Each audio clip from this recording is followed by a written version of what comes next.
Hi guys, today we're going to take a look at Weretigers and Oskayaat. This is the -2 level. The -1 is kind of not really all that worth hunting for the monk. It's okay, but nowhere near as good as the -2 level. So we have a few analyzers here. First on the left, we have an analyzer from level 300 or so with no charms.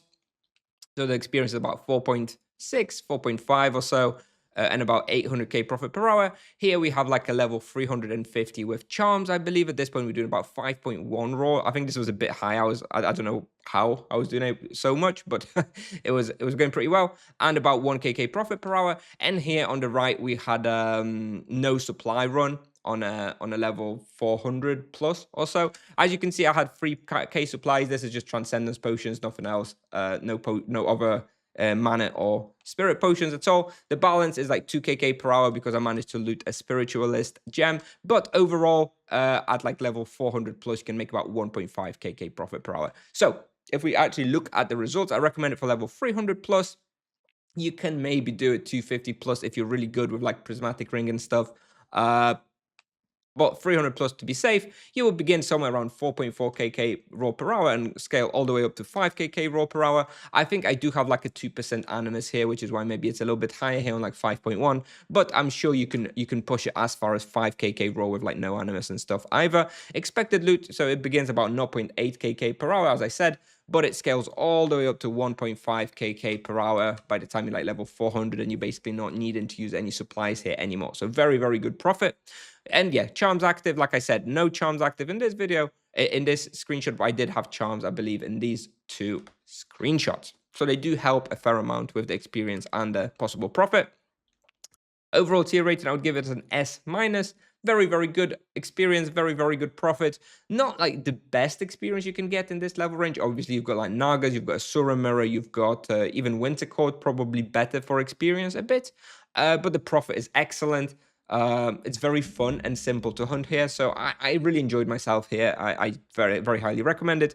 Difficulty, I give it about an 8 out of 10 when you start. They can hurt a lot. They do a lot of damage. So you do have to keep in mind that if you get yourself like trapped with, by 5 white Weretigers, you're in trouble. So there's a lot of kiting needed here. Do keep that in mind.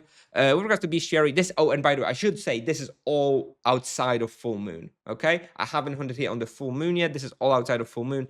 If you come here during full moon, it's going to be harder, but the experience and profit peaks will be higher, and there will be more white Weretigers, so the bestiary will be a bit faster for them. So that's something to keep in mind, but I found this respawn very good, even outside of full moon anyway. Moving on for requirements, you'll need level 300 plus, like I already mentioned. You can try a bit earlier if you're brave. You will need to have Grimvale quest completed all the way up to Oskayaat, so you will need to do all the Edron and Darashia sections. And this place can be effectively hunted by monks, knights, and paladins. Druid and sorcerers, probably okay as well. I think this is probably a yes, but probably not as good as for the other vocations. Duos, also maybe, probably not that great though overall. Full team hunt, probably not. With regards to the damage, it's mostly physical and energy. Like I mentioned, it's quite hard at level 300, so I recommend maybe using like prismatic ring when you first start.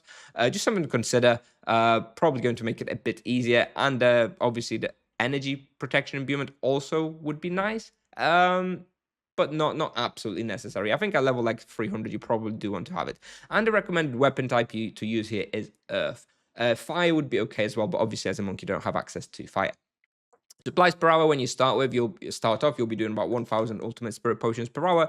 Like I mentioned already, this drops down to like 0 by the time you have charms and by the time you're like level 400.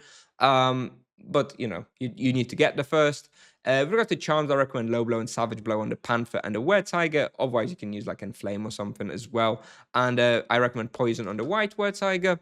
For the wheel, I'm using 2 lesser gems with flat hit points and a +1 chain wheel. And the character you'll see in the video is level 327 monk with 103 fist and 43 magic level. And this is the lap.